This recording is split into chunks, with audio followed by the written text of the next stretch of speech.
आज हम चर्चा करेंगे संतुलित आहार और आहार के घटक की,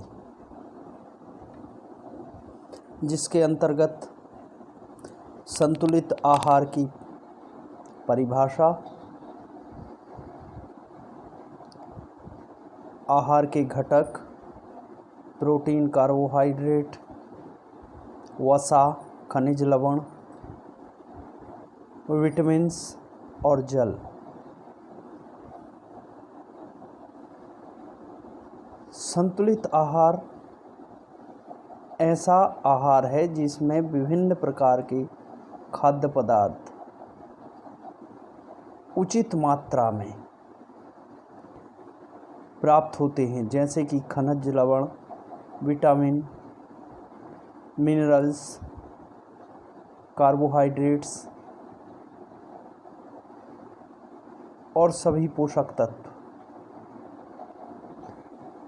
पोषक तत्वों का कुछ अतिरिक्त मात्रा में प्रावधान हो या शरीर में उनका संचय हो, क्योंकि अपर्याप्त मात्रा में भोजन मिलने की अवधि में इनका उपयोग करके शरीर की आवश्यकताओं की पूर्ति की जा सके। तो साथियों, ऐसा आहार जिसमें कार्बोहाइड्रेट, वसा,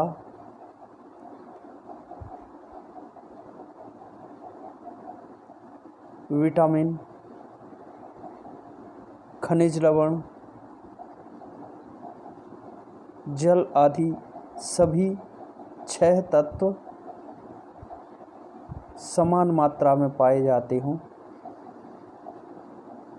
या समान मात्रा में शरीर को प्राप्त हों, जितनी शरीर को आवश्यकता है, उसे संतुलित आहार कहा जाता है।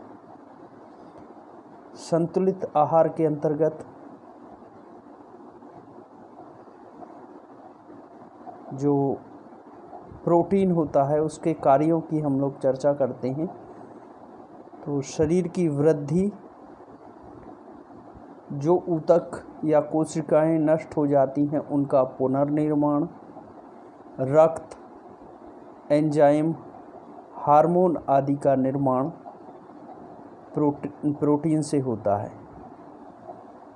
और कुछ विशिष्ट परिस्थितियों में प्रोटीन की मात्रा अधिक लेनी पड़ती है, जैसे कि किसी बीमारी, कमजोरी आदि के समय।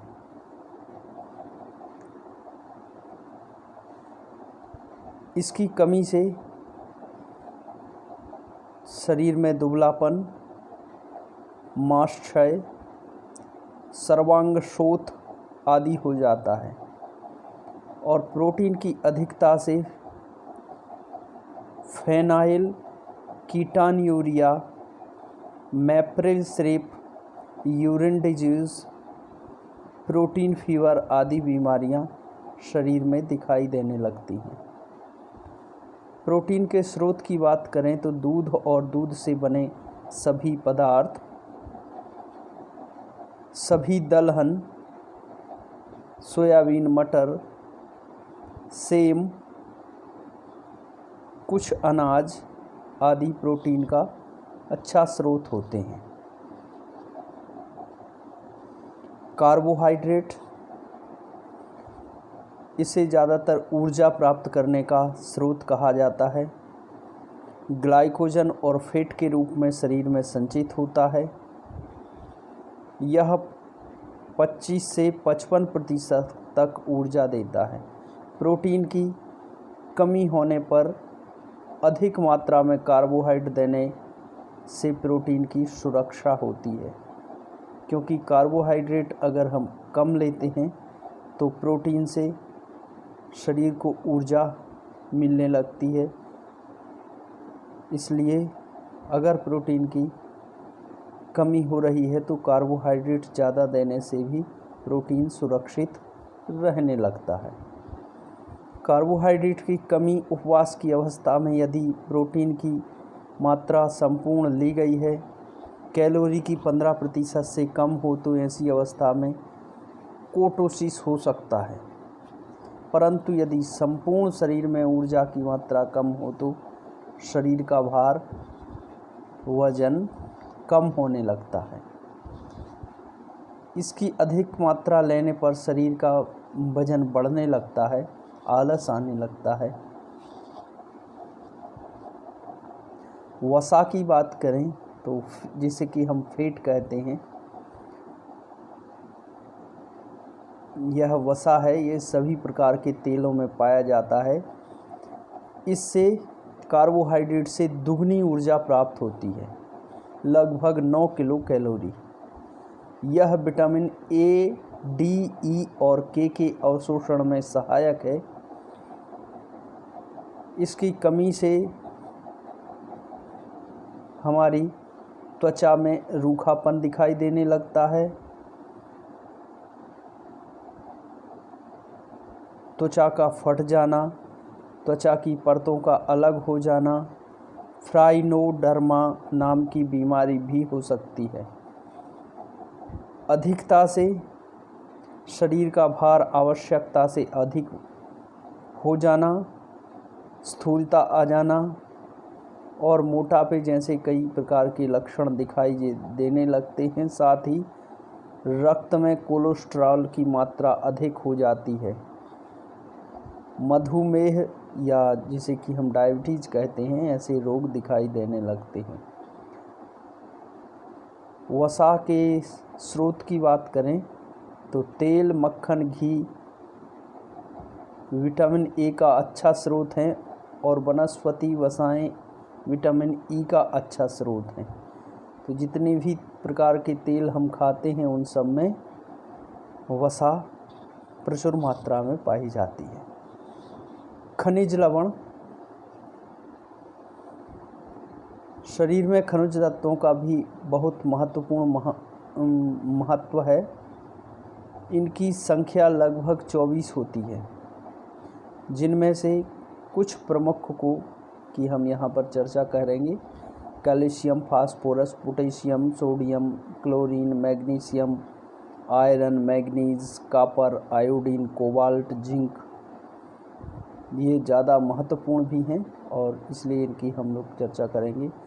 दांतों, हड्डियों के निर्माण, मांसपेशियों के लिए इलेक्ट्रोलाइट के रूप में, नाड़ियों की संवेदना के वहन के लिए एवं शरीर के द्रव भाग में ऑस्मोटिक प्रेशर उत्पन्न करने के लिए खनिज लवणों की आवश्यकता होती है। खनिज लवण में हम सबसे पहले कैल्शियम की बात करते हैं। तो शरीर में कैल्शियम की मात्रा सबसे अधिक होती है, जिसमें 99% अस्थि, कार्टिलेज, दांतों तथा 1% अन्य ऊतकों में होता है। कैल्शियम के कार्यों की बात करें तो कैल्शियम हमारी हड्डियों, दांतों, रक्त के जमने के लिए, हृदय व अन्य मांसपेशियों के संकुचन और नाड़ियों में संवेदन संवहन के लिए आवश्यक होता है। इसकी कमी से बच्चों को रिकेट्स रोग हो जाता है। वयस्क व्यक्तियों में इसकी कमी के कारण हड्डियां कोमल, मुलायम हो जाती हैं, लचीली हो जाती हैं। रक्त में इसकी कमी के कारण नाड़ी संस्थान संवेदनशील हो जाता है। हड्डियों और जोड़ों में दर्द भी इसकी कमी के कारण होने लगता है। अधिकता से भूख में कमी हो जाती है, वमन की इच्छा होने लगती है, शारीरिक क्षय, मांसपेशियों में कमजोरी आ जाती है, रक्त में यूरिया की मात्रा बढ़ जाती है, गुर्दों में अश्मरी की संभावना बढ़ जाती है।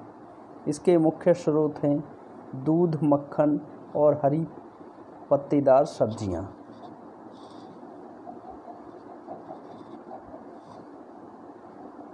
आयरन की बात करें तो हमारे रक्त में जो हीमोग्लोबिन, मायोग्लोबिन और विभिन्न एंजाइम बनाने के लिए इसके माध्यम से ऑक्सीजन और कार्बन डाइऑक्साइड का वहन होता है। इसकी कमी से शरीर में रक्त की कमी हो जाती है और अधिकता से हीमोसिडरोसिस एवं आयरन पॉइजनिंग होता है। इसके स्रोत की बात करें तो हरी सब्जियां, दाल, ज़मीन के अंदर होने वाले कंद आदि इसके स्रोत होते हैं। पोटेशियम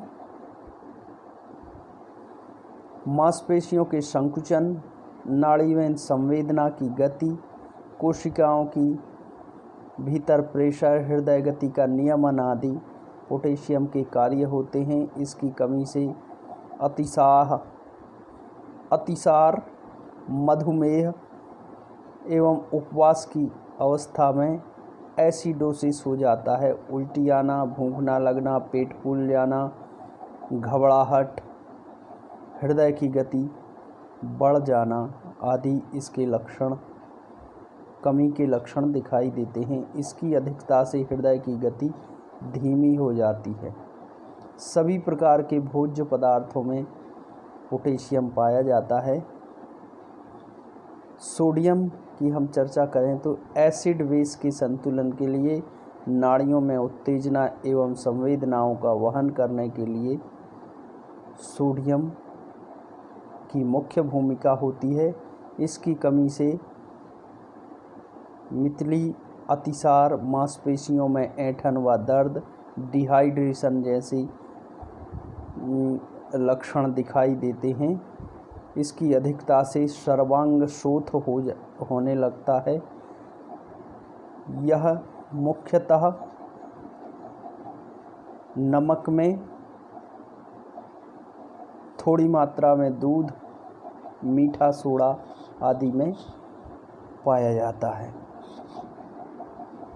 विटामिन की बात करें तो विटामिन 2 प्रकार के होते हैं। जल में घुलनशील विटामिन जिन्हें कि बी और सी हैं, और वसा में घुलनशील विटामिन ए, डी, ई और के। विटामिन ए,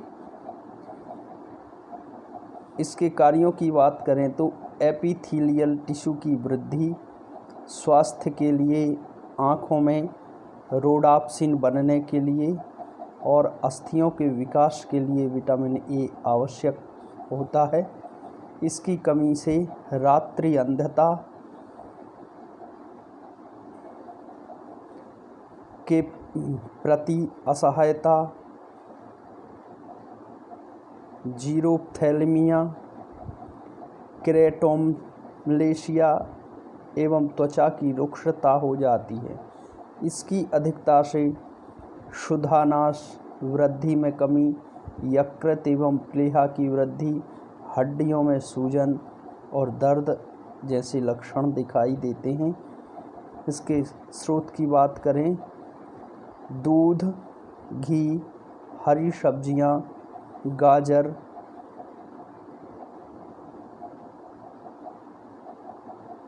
कुछ फलों में विटामिन ए पाया जाता है। विटामिन सी की बात करें तो इसके कार्य हैं कोशिकाओं के अंदर विभिन्न तत्वों को धारण करना, मुख्य रूप से लौह तत्व के अवशोषण में सहायता करना। इसकी कमी से स्कर्वी नामक रोग हो जाता है, जिसमें मसूड़ों की रक्तस्राव होने लगता है, शरीर की रोग प्रतिरोधक क्षमता कम हो जाती है, घाव भरने में देरी होने लगती है। स्रोत की बात करें तो लगभग सभी खट्टे फलों में, मुख्य रूप से नींबू, टमाटर, संतरा आदि में विटामिन सी प्रचुर मात्रा में पाया जाता है। विटामिन डी, यह कैल्शियम और फास्फोरस के अवशोषण का नियमन करता है। सिरप में अल्कालाइन फास्फेट के स्तर को बनाए रखता है, जिससे हड्डियों में कैल्शियम फास्फेट जमा होता है। इसकी कमी से बच्चों में रिकेट्स रोग हो जाता है और बड़ों में हड्डियां कमज़ोर और टेढ़ी मेढ़ी हो जाती हैं।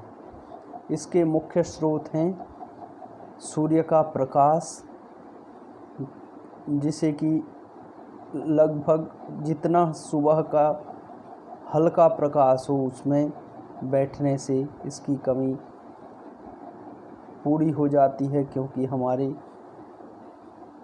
त्वचा के अंदर इसका निर्माण सूर्य प्रकाश से स्वतः ही होने लगता है। दूध,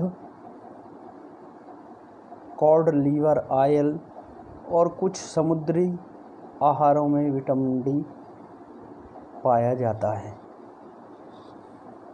विटामिन ई यह सेल मेम्ब्रेन को बनाने रखने के लिए ज़रूरी होता है।